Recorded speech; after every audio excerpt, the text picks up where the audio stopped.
this is a symptom, and it's a symptom of, is it a symptom of total collapse, or is it a symptom of something less tragic?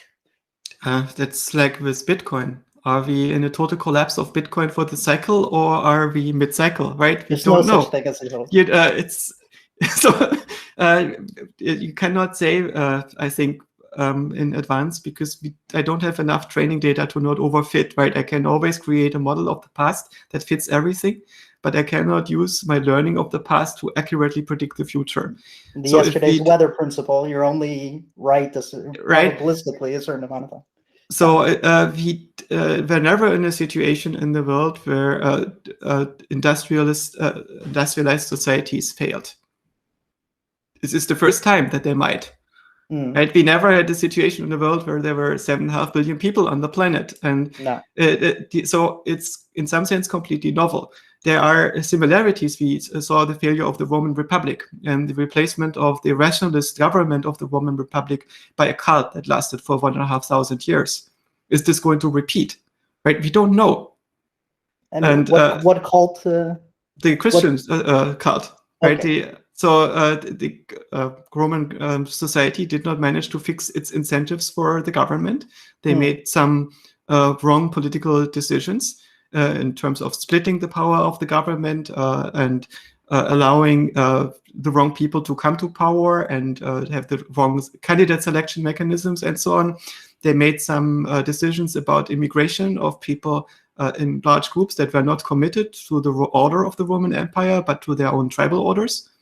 And this all led to downfall of productivity and local administration, and eventually society collapsed. And it was not a process that happened in a decade. It happened over many generations. And during that time, influential groups in the Roman Empire decided that their rationalist mode of governance didn't work, and they replaced it by a cult.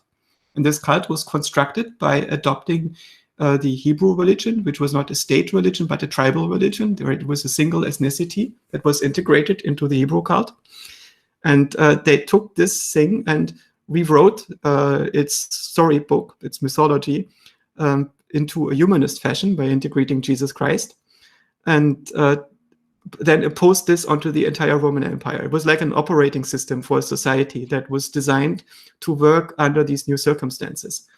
And it didn't work particularly well. It could not prevent the downfall of Rome, right? When this megalopolis failed, the city with more than 1 million inhabitants, it had 50,000 inhabitants, and for a long time, because the new society was unable to maintain the infrastructure in terms of medicine and productivity, agricultural productivity, architecture, and so on, that was necessary to feed such a city and to maintain it.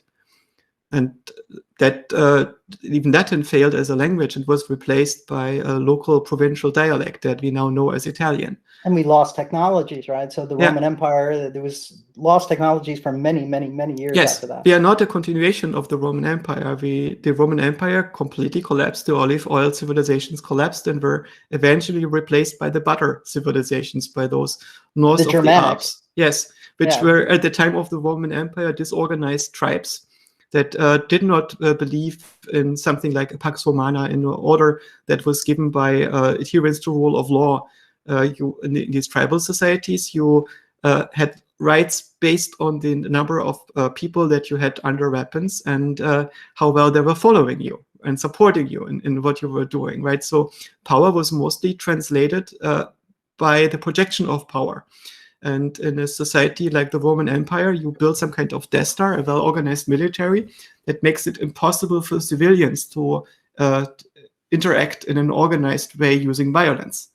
And if you take violence off the table, then society needs to pacify itself, because you now start to negotiate all your conflicts without violence based on rules. And all the freedoms that you get in such a society, all the non-violence, all the civil freedom and ability to prosper, I think happens because you have the state monopoly on violence.